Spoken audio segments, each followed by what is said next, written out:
saya Alvan Miftahul Rizqaini, nomor induk mahasiswa 2021 101 603 1166, kelas manajemen D2, kelompok 3. Nama saya Nazudul Tistia, dengan NIM akhir 180, kelas manajemen 2D, kelompok 3 Pancasila. Nama saya Adinda Putra Pamungkas, NIM saya 168, kelas manajemen D dari kelompok 3. Nama saya Karina Puspaningita, NIM 171 dari kelas manajemen D, kelompok 3. Nama saya Muhammad Syed Putri, NIM akhir 192, prodi manajemen kelas 2D dari kelompok 3 Pancasila. Nama saya Silputu Chula Anita dari kelas manajemen D dengan NIM akhir 216 dari kelompok 3 Pancasila. Apa itu radikalisme? Radikalisme apabila menuntut pada istilah kemunculan radikalisme adalah hasil pengembangan suku kata radikal. Adapun kata radikal berasal dari bahasa Latin, yaitu radix atau radici. Radix dalam bahasa Latin artinya akar. Istilah radikal mengacu pada hal-hal mendasar, prinsip-prinsip fundamental, pokok soal, dan esensial atas berbagai macam gejala. Konsep radikalisme juga berkembang dalam ranah sosial dan politik. Dalam ranah ini, radikalisme adalah suatu paham yang menghendaki adanya perubahan, pergantian, dan penjebalan terhadap suatu sistem masyarakat sampai ke akarnya. Pengertian lainnya yaitu radikalisme adalah suatu kepercayaan atau bentuk ekspresi dari keyakinan bahwa harus ada perubahan sosial atau politik yang besar atau secara ekstrim. Menurut KBBI, radikalisme terbagi menjadi 3 makna, yaitu yang pertama, radikalisme adalah paham atau aliran yang radikal dalam politik. Yang kedua, radikalisme adalah paham atau aliran yang menginginkan perubahan atau pembaruan sosial dan politik dengan cara kekerasan atau drastis. Yang ketiga, radikalisme adalah sikap ekstrim dalam aliran politik. Kemunculan radikalisme juga dipercaya akibatnya adanya doktrin politik yang dianut oleh gerakan sosial politik yang mendukung kebebasan individu dan kolektif, dan emansipasi dari kekuasaan rejim otoriter dan masyarakat yang struktur secara hierarkis. Antara itu ada beberapa faktor mendorong munculnya radikalisme di Indonesia. Yang pertama ada faktor sosial dan politik, yaitu adanya pandangan yang salah mengenai suatu kelompok yang dianggap sebagai kelompok radikalisme. Yang kedua, faktor emosi keagamaan. Harus diakui bahwa salah satu penyebab gerakan radikalisme adalah faktor sentimen keagamaan, termasuk di dalamnya adalah solidaritas keagamaan untuk kawan yang tertindas oleh kekuatan tertentu. Yang ketiga, faktor kultural. Faktor ini juga memiliki andil yang cukup besar yang melatar belakangi munculnya radikalisme. Hal ini wajar karena memang secara kultural, sebagaimana diungkapkan Musa Asy'ari bahwa di dalam masyarakat selalu ditemukan usaha untuk melepaskan diri dari jeratan jaring-jaring kebudayaan tertentu yang dianggap tidak sesuai. Yang keempat, faktor ideologis anti-westernisme. Westernisme merupakan suatu pemikiran yang membahayakan muslim dan mengaplikasikan syariat Islam. Yang kelima, faktor kebijakan pemerintah. Ketidakmampuan pemerintah untuk bertindak memperbaiki situasi atas berkembangnya frustasi dan kemarahan sebagai orang atau kelompok yang disebabkan dominasi ideologi, militer maupun ekonomi dari negara-negara besar.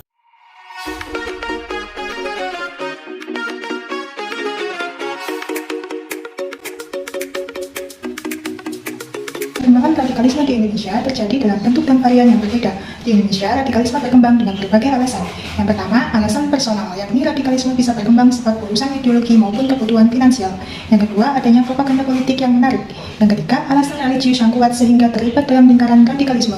Dan yang terakhir, ketidakpercayaan terhadap sistem politik dan demokrasi.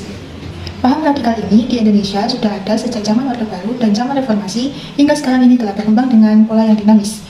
Pada zaman Orde Baru atau masa pemerintahan Presiden Soeharto, radikalisme terjadi dengan cara rekayasa politik dengan menjadikan mantan anggota dari gerakan radikal yakni DITI sebagai anggota jihad sehingga memojokkan Islam. Tujuan dari gerakan yang memiliki paham radikal ini ialah ingin menciptakan Negara Islam Indonesia atau NII atau Darul Islam, yang pada saat menjalankan tujuannya untuk mengganti ideologi Pancasila menggunakan cara kekerasan. Sedangkan pada zaman Reformasi, paham radikal terjadi karena kepentingan politik dengan mengatasnamakan agama. Paham radikal di Indonesia sekarang ini semakin berkembang dan telah memasuki di dunia pendidikan, yaitu salah satunya adalah di perguruan tinggi. Hal tersebut dibuktikan oleh pernyataan BIN atau Badan Intelijen Nasional yang membenarkan bahwa terdapat 7 PTN yang terpapar paham radikal, mengingat PTN merupakan salah satu tempat pendidikan. Namun terdapat beberapa orang yang menolak ataupun ingin merubah Pancasila sebagai dasar negara atau orang-orang yang berpotensi melakukan gerakan radikal. Paham radikal juga dapat berkembang melalui tempat ibadah, salah satunya yaitu masjid. Golongan penganut Islam radikal berkembang pesat dalam masyarakat. Kelompok tersebut nekat berdakwah menggunakan cara kekerasan ataupun terorisme. Penyebaran paham radikal terorisme terjadi di Indonesia. Sekarang ini dinilai sudah tidak mengenal tempat. Penyebaran dapat dilakukan di mana saja, baik pada dunia pendidikan, tempat ibadah, bahkan penyebaran dapat terjadi di lingkungan pemerintah, yakni pada kawasan instansi pemerintah dan bahkan BUMN. Berikut Beberapa bahaya radikalisme yang berkembang dalam masyarakat. Yang pertama, memakan banyak nyawa. Seperti membunuh diri di Bali dan di Jakarta, dalam kasus ini justru banyak yang salah sasaran terjadi sehingga banyak menghilangkan nyawa banyak orang. Yang kedua, meresahkan masyarakat. Melakukan penyerangan dengan tiba-tiba tanpa adanya pemberitahuan terlebih dahulu, masyarakat yang tidak tahu menahu tentang hal ini akan semakin resah dan merasa tidak tenang karena keamanan mereka terancam. Hal ini menurut hukum negara tidak benar, dan menurut hukum agama Islam yang benar juga tidak benar. Yang ketiga, menimbulkan kerugian ekonomi. Adanya gerakan terorisme dan radikalisme jelas akan menimbulkan kerugian ekonomi. Kerugian yang bisa terjadi pada pihak pemerintah, swasta, maupun perorangan. Yang keempat, menghancurkan nasionalisme bangsa. Mereka melakukan penyerangan pada masyarakat sendiri yang memang merupakan saudara sendiri. Hal ini justru akan menimbulkan perpecahan yang akan semakin menghancurkan nasionalisme bangsa. Dan yang kelima, mencoreng nama baik agama tertentu. Agama yang sebenarnya penuh kasih sayang, tidak kaku, serta peduli terhadap sesama. Bukan seperti terorisme yang tidak menerima perbedaan. Di sini saya akan menjelaskan kasus radikalisme terbesar di Indonesia, dan saya akan mengambil dari kasus di atas, yaitu kasus radikalisme bom waktu yang mengancam masa depan bangsa.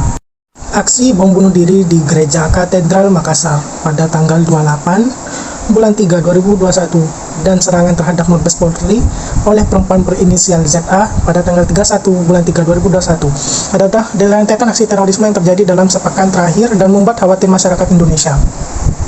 Dalam konteks kasus radikalisme di atas, memang benar bahwa pelaku saksi teror beragama Islam.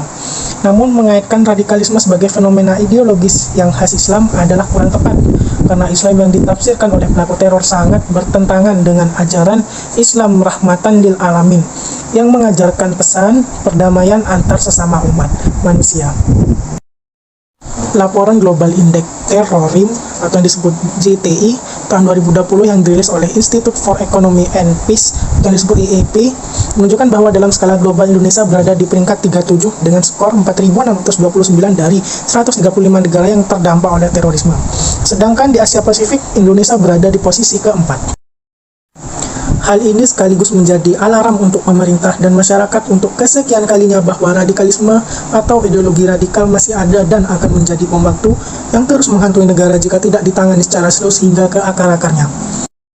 Maka dari itu kita harus mencegah radikalisasi secara mandiri dilakukan dengan menanamkan jiwa nasionalisme, berpikiran terbuka dan toleran, waspada terhadap provokasi dan hasutan, berjejaring dalam komunitas perdamaian, dan bergabung dalam damai.